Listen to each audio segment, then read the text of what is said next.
Schadenfreude, the experience of joy at the suffering of another. Be honest, we all feel it from time to time, even though we know we shouldn't. It is one of the sins pointed out in today's book.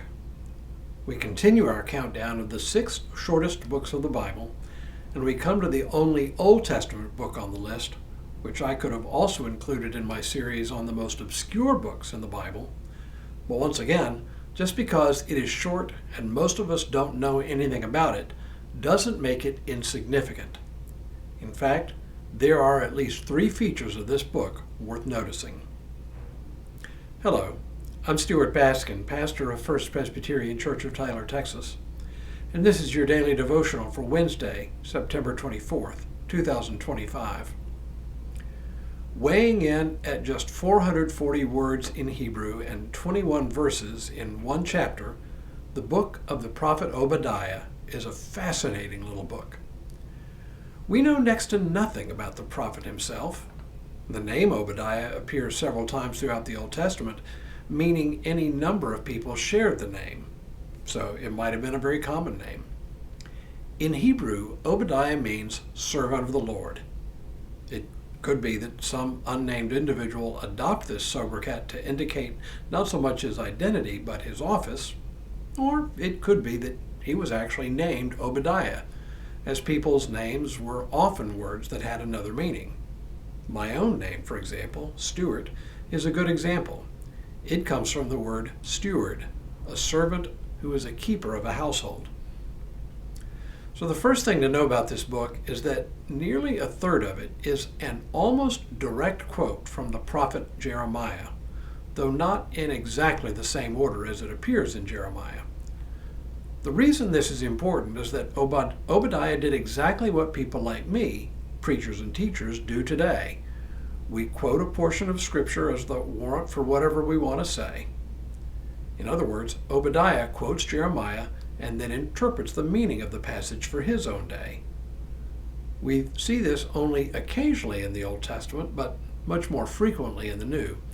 It means that even before there was what we know as the Bible today, the words of the prophets came to have an aura of authority. Obadiah, in other words, can be understood as kind of a sermon based on the prophet Jeremiah. The second thing to know about the book of Obadiah is its situation. It is a series of oracles aimed at the nation of Edom, one of Israel's rival nations, for its part in the defeat of Israel by the Babylonian Empire and the exile of its leading citizens. Obadiah is aware of the long history of the relationship between Edom and Israel.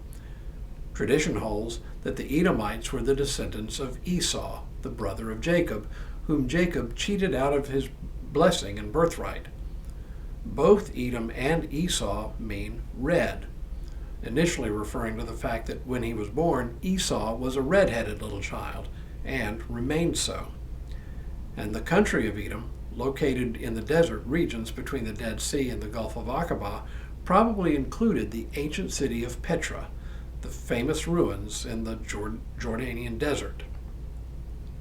There had almost always been tension between the Edomites and the Israelites, but this enmity became acute in the eyes of the prophet when Edom became complicit in the Babylonian defeat of Israel.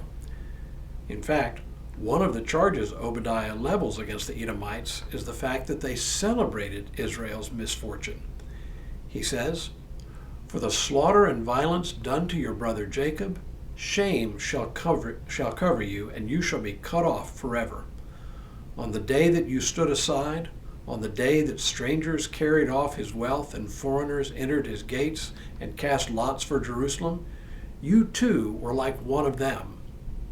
But you should not have gloated over your brother on the day of his misfortune. You should not have rejoiced over the people of Judah on the day of their ruin. You should not have boasted on the day of distress." Part of the charge against Edom is what we would call Schadenfreude, taking pleasure at the misfortune of another.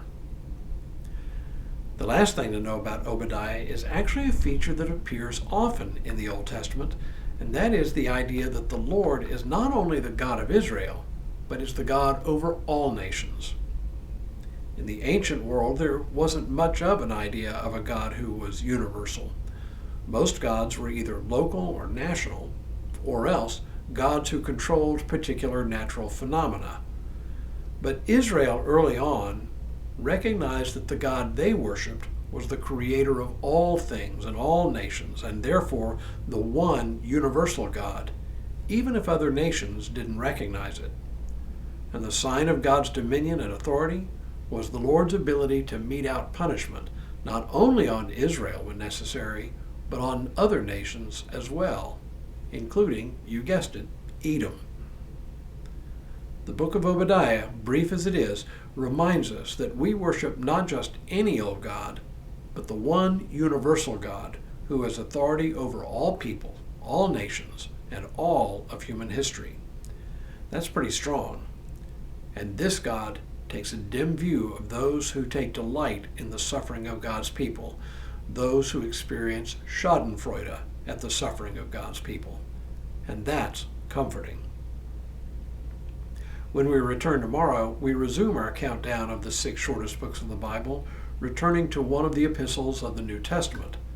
This one raises the question of how we relate to other believers. But for now, may God continue to bless you and keep you in all that you do this day and in all the days ahead.